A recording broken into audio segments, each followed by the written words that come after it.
Et tout dit après son discours critiqué, Paul Biya envoie une note de tristesse.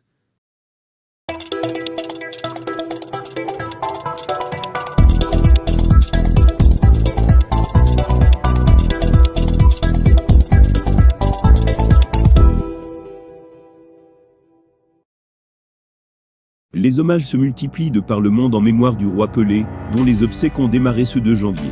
Décédé jeudi dernier à l'âge de 82 ans après avoir lutté contre un cancer du côlon depuis 2021, le triple champion du monde, avec le Brésil 1958, 1962 et 1970, restera à jamais dans les mémoires de tous les amoureux du football.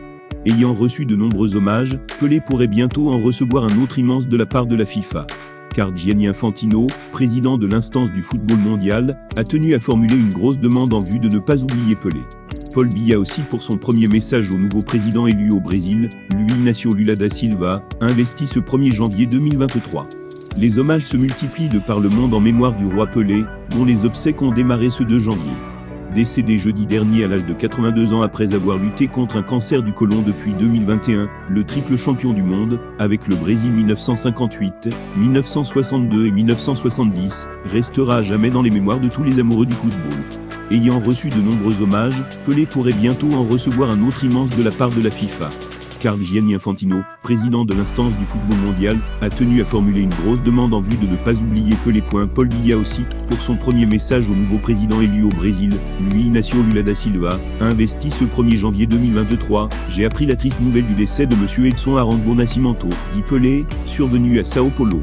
Génie du ballon rond, Pelé aura réalisé une carrière exceptionnelle de joueur. Son palmarès unique mentionne notamment 3 Coupes du Monde de football remportées avec la sélection nationale du Brésil. La galaxie du football et le monde du sport viennent de perdre l'une de leurs légendes les plus emblématiques.